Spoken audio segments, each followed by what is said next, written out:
What's up guys, it's Rogue2 here and welcome back to yet another amazing video on the channel. For today I got you a updated Invoked.deck profile. I call it the .deck because it has so many engines in here. It is actually incredible. Big shout out to Taco Wolf who commented about 4 weeks ago wanting an update of this deck profile. So here you are my guy, I hope you enjoy this one. Without any further ado, let's move on to this deck profile. So starting it off, of course, we have our boy Triple Alistair, the Invoker. It's not going to be an Invoked deck without 3 of this guy. This guy is the heart and soul. If you don't know what he does, which is very simple, is on normal or flip, he will add you Invocation from your deck to your hand.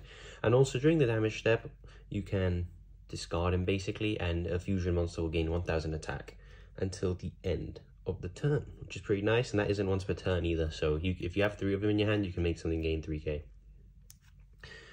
To the spells, the Magical Meltdown, best card in the deck. The better you get with Invoked, the more you realize how insane this card is. Just the fact your opponent cannot respond to your fusion summons or to your fusion summon monster's effects is crazy. If you fusion summon, for example, a Mechaba, and then you go on summon chain DPE, which I do play, your opponent can't respond to that, which is pretty goddamn crazy. We play 1 Terraforming because we want to see Meltdown, and Meltdown obviously gets us Alistair, which I forgot to mention, but yeah, Meltdown does get you Alistair, so that's 6 copies, 7 copies of Alistair, which is a lot. And of course, the 1 Invocation. People play 2, people play 3. I think 1 is fine. The deck is very tight at the moment. There are a lot of engines that I am playing in here, and 1's been absolutely fine. If they crow you, it sort of sucks, but you have so many other engines that it's not really that big, and plus crow, they don't usually... Most decks don't usually play crow at the moment, so they're on the Bistials.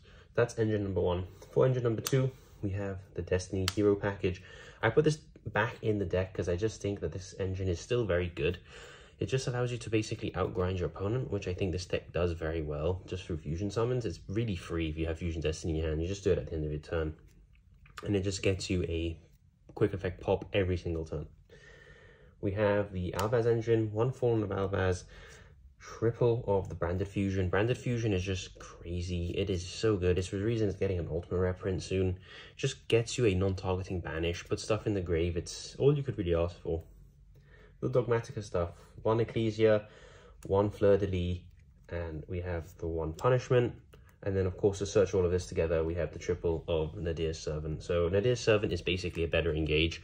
What you can do is you can just dump 1, search at the end phase, search off Nadir's Servant. Is absolutely crazy. You can dump Garura, which I'm not playing in this build to draw a card. I'm not playing Garura because it conflicts with Prosperity.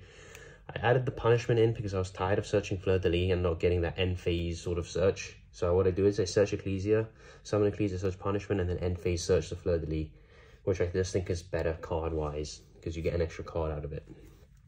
For another engine, we have the Fenrir stuff. We have triple Kashtira Fenrir. I say engine, it's because he can search himself, so basically he is like a little engine. Just gets you more destruction onto the field, basically, while I'm playing him. And then, of course, we have the Bistial. So we're doing 1 Bistial Lubellion, just cut him down to 1, triple Magnamu, and double Druiswim. I think there was like 5 or 6 engines in there. It's all crazy. I just like to play all the engines because it gives you sort of so many plays to do, so many different engines. Your opponent can't stop all of them. They debarrier you, you still got the Dogmatic engine, you still got the Bistial engine. If they sort of stop you from XC summoning or summoning your Bistials, they don't play Light or Darks, it's fine. You still got Branded Fusion, you still got Fusion Destiny, you still got Alistair. It's absolutely crazy. So that is it for the monsters and most of the spells. For the stuff that isn't part of the engine, we have triple Pot of Prosperity, sort of ties everything together. Extra deck, it is very tight in the extra deck, but usually we don't go into all of it, so we can get 3 or 6 cards banished, which is why I think Prosperity is good. We're not playing any hand traps, so I prefer playing the board breakers in this deck, and I still think Ultimate Slayer is crazy in this deck because we play every single type of extra deck monster in our extra deck, making Ultimate Slayer always live. Double Dark Ruler, because I just really like Dark Ruler. You can change the ratio. You don't have Ultimate Slayer, you can just play triple Dark Ruler. And then, of course, the 1 Called by the Grave, because Drone and Lockbird can cook you if they do it on a Magical Meltdown. That is it for the main deck. It is 40 cards. Let's now move on to the extra deck.